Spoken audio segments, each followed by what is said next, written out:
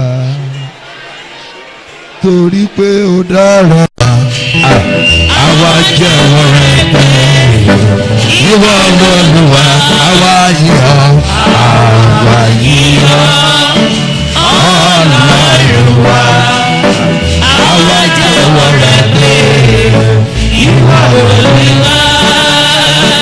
Ọlá òjò yìn ọ́ ilé sọmi yìn ọ́ o Olúwa ló sọ pé ìwọ Olúwa àwa yìn ọ́ Ọlọ́run wa àwa jẹ́wọ́ rẹ pé ìwọ Olúwa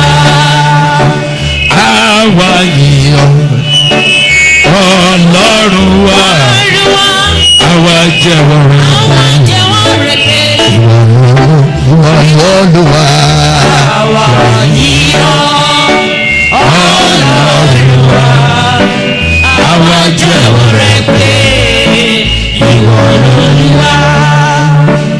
Ọmọdé yìn ọ́ àgbà ń yìn ọ́ o gbogbo wa sọ pé ìwọ l'Olúwa.